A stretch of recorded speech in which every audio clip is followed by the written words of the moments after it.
ಬೆಳಗ್ಗೆ ಈ simple drink ಕುಡಿಯುವುದರಿಂದ ಗ್ಲೋ ಮಾತ್ರ ಅಲ್ಲ, ಇನ್ನು ಹಲವಾರು ಲಾಭಗಳು ಸಿಗುತ್ತವೆ. ಇವತ್ತು ಮನೆಯಲ್ಲೇ ಸಿಗೋ 3 ಪದಾರ್ಥಗಳಿಂದ ಆರೋಗ್ಯಕರ ಪಾನೀಯ ಹೇಗೆ ಮಾಡೋದು ನೋಡೋಣ.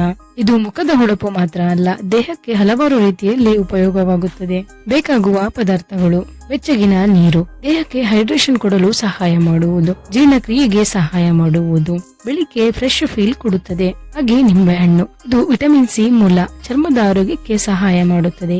ಜೇನುತುಪ್ಪ ಸ್ವಾಭಾವಿಕ ಸಿಹಿ ಆಗಿದ್ದು ಎನರ್ಜಿ ಫೀಲ್ ಕೊಡುತ್ತೆ. ಈ ಪಾನೀಯವನ್ನ ಹೇಗೆ ತಯಾರಿಸೋದು? 1 ಗ್ಲಾಸ್ ಬೆಚ್ಚಗಿನ ನೀರಿಗೆ ಅರ್ಧ ನಿಂಬೆಹಣ್ಣಿನ ರಸ ಹಾಕಿ 1 ಟೀ ಸ್ಪೂನ್ ಜೇನುತುಪ್ಪ ಸೇರಿಸಿ ಪ್ರತಿದಿನ ಬೆಳಿಗ್ಗೆ ಖಾಲಿ ಹೊಟ್ಟೆಯಲ್ಲಿ ಕುಡಿಯಿರಿ.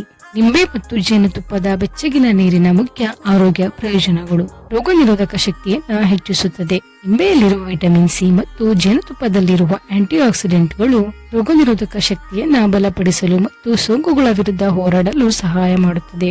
ಜೀರ್ಣಕ್ರಿಯೆಯನ್ನ ಸುಧಾರಿಸುತ್ತದೆ. ಈ ಪಾನೀಯವು ಜೀರ್ಣಕ್ರಿಯೆಗೆ ಸಹಾಯ ಮಾಡುತ್ತದೆ. ಬ್ಲೋಟಿಂಗ್ ಕಡಿಮೆ ಮಾಡಿ ಮಲಬದ್ಧತೆಯನ್ನ ನಿವಾರಿಸಲು ಸಹಾಯ ಮಾಡುತ್ತದೆ. ದೇಹದ ತೂಕ ನಿರ್ವಹಣೆ: ಖಾಲಿ ಹೊಟ್ಟೆಯಲ್ಲಿ ಇದನ್ನ ಕುಡಿಯುವುದರಿಂದ ಕೊಬ್ಬನ್ನ ಕರಗಿಸಲು ಮತ್ತು ಮೆಟಬಾಲಿಸಂ ಹೆಚ್ಚಿಸಲು ಸಹಾಯ ಮಾಡುತ್ತದೆ. ದೇಹವನ್ನ ಡಿಟಾಕ್ಸ್ ಮಾಡುತ್ತದೆ. ಇದು ಲಿವರ್ನ ವಿಷಕಾರಿ ಪದಾರ್ಥಗಳನ್ನ ಹೊರಹಾಕಲು ಸಹಾಯ ಮಾಡುತ್ತದೆ. ಇದು ದೇಹವನ್ನ ಶುದ್ಧೀಕರಿಸುತ್ತದೆ. ಗಂಟಲು ನೋವು ಮತ್ತು ಕೆಮ್ಮಿಗೆ ಪರಿಹಾರ: ಈ ಮಿಶ್ರಣವು ಗಂಟಲು ನೋವು, ಕೆಮ್ಮು ಮತ್ತು ಎದೆಯ ತಟ್ಟಣೆಯನ್ನ ಶಮನಗೊಳಿಸಲು ಸಹಾಯ ಮಾಡುತ್ತದೆ.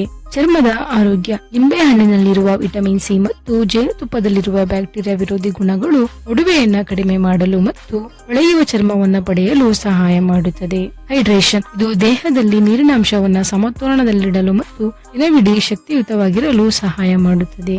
ಸಲಹೆಗಳು: ಈ ಪಾನೀಯ ಮಾತ್ರ ಸಾಲದು, ಹೆಚ್ಚು ನೀರು ಕುಡಿಯಿರಿ, ಹಣ್ಣು ತರಕಾರಿ ತಿನ್ನಿರಿ, ಚೆನ್ನಾಗಿ ನಿದ್ರೆ ಮಾಡಿ, ಜಂಕ್ ಫುಡ್ ಕಡಿಮೆ ಮಾಡಿ, ಆಗಲೇ ನ್ಯಾಚುರಲ್ ಗ್ಲೋ ಚೆನ್ನಾಗಿ ಕಾಣುವುದು.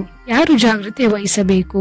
ಅಸಿಡಿಟಿ ಇದ್ದವರು ಜಾಗ್ರತೆ, ಅಲ್ಸರ್ ಇದ್ದವರು ಡಾಕ್ಟರ್ ಸಲಹೆ ತೆಗೆದುಕೊಳ್ಳಿ, ಡಯಾಬಿಟಿಸ್ ಇದ್ದವರು ಜೇನುತುಪ್ಪ ಯೂಸ್ ಮಾಡುವಾಗ ಜಾಗ್ರತೆ, ಹೆಚ್ಚು ನಿಂಬೆ ಹಾಕಬೇಡಿ, ಮಾಡರೇಟ್ ಆಗಿ ಯೂಸ್ ಮಾಡಿ. ಸಿಂಪಲ್ ಮಾರ್ನಿಂಗ್ ಡ್ರಿಂಕ್ಸ್ ಹಲವಾರು ಲಾಭ ಕೊಡುತ್ತದೆ. ಇಂತಹ ಟಿಪ್ಸ್ ಗಳಿಗಾಗಿ ನನ್ನ ಚಾನೆಲ್ ನ ಸಬ್ಸ್ಕ್ರೈಬ್ ಮಾಡಿ ಹಾಗೂ ಲೈಕ್ ಅಂಡ್ ಶೇರ್ ಮಾಡಿ.